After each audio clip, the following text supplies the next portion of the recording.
नमस्कार विद्यार्थी मित्रांनो, आज आपण इयत्ता दुसरीच्या मराठी पाठ्यपुस्तकातील पान नंबर 39 वरील शब्दडोंगर बघूयात।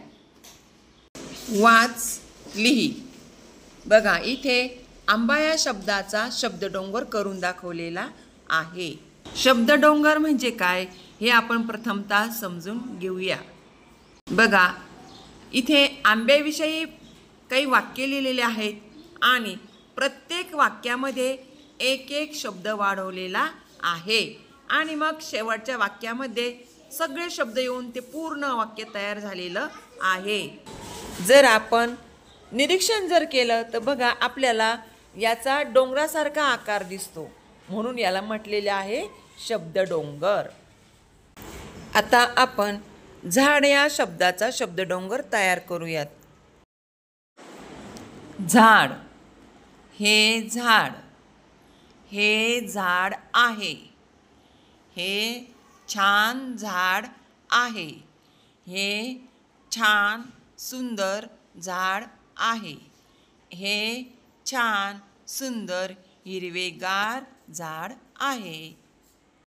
फूल, हे फूल आहे, हे फूल लाल आहे, हे फूल लाल व छान आहे, हे फूल लाल छान व वासाचे आहे।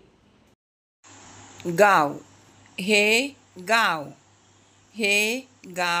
आहे, हे गाव लहान आहे, हे गाव लहान व स्वच्छ आहे, हे गाव लहान स्वच्छ व नदीकाठी आहे।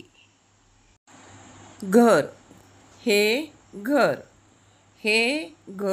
आहे, हे घर मोठे आहे, हे घर मोठे व सुंदर आहे, हे घर मोठे सुंदर व टुमदार आहे। व्हिडिओ आवडल्यास लाईक, शेअर आणि सबस्क्राईब करायला विसरू नका। धन्यवाद।